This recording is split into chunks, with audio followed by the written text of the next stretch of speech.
What if I told you that the tiny blisters forming on high-tech materials could be the key to preventing billion-dollar disasters in everything from jet engines to your smartphone? That's such an intriguing way to look at material failure. Most people think blisters are a problem, but they're actually teaching us something crucial about how to build better technology. Well, we're talking about titanium nitride, this incredible gold-colored coating that's basically the superhero of modern material science.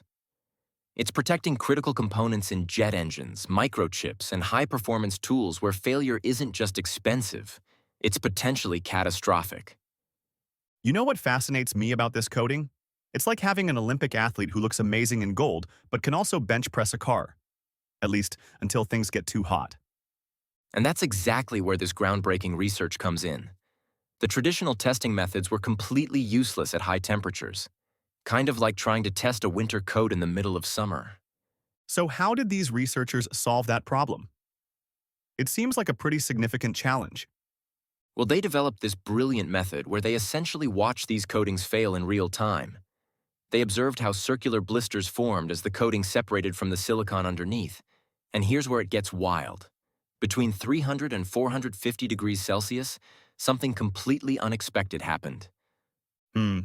Let me guess. Everything fell apart? Actually, the opposite. The adhesion improved. It's like the heat was making the bond stronger, which goes against everything we might intuitively think about materials at high temperatures. It's all thanks to this phenomenon called dislocation shielding. That's fascinating.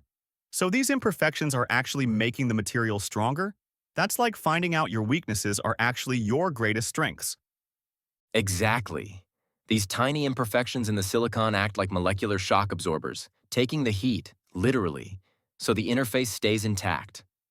But here's the catch. At 500 degrees Celsius, everything goes haywire. Oh no. What happens then? Well, these perfectly circular blisters suddenly start looking like a Jackson Pollock painting. The coating forms these nanocrystals at the interface, and the whole system just loses its mind. But here's what's really clever. Once these blisters form, they stay the same size even after cooling down. That must make studying them so much easier. You don't need to keep everything at those extreme temperatures while you're doing your analysis. Right. And think about the implications. When you're designing components for jet engines that cost millions of dollars, knowing exactly when and how your materials might fail isn't just interesting. It's crucial for safety and reliability. You know what this reminds me of? It's like having a crystal ball for material failure. Instead of waiting for things to go wrong, engineers can now predict and prevent problems before they happen. Exactly, and what's particularly exciting is how accessible this testing method is. You don't need incredibly expensive equipment or complex procedures. You just need to be able to heat the materials and observe how they behave. So we're really talking about a game changer for everything from aerospace to consumer electronics? Absolutely right. And here's another fascinating aspect. Each pattern of failure is like a roadmap showing us where we need to improve. These researchers have essentially turned material failure into a learning opportunity. That's really turning a negative into a positive. Instead of just seeing failure as a problem, it becomes a tool for innovation. And that's really what science is all about, isn't it? Learning from what goes wrong to make things better. These researchers took something as seemingly simple as a blister and turned it into a powerful tool for understanding material behavior.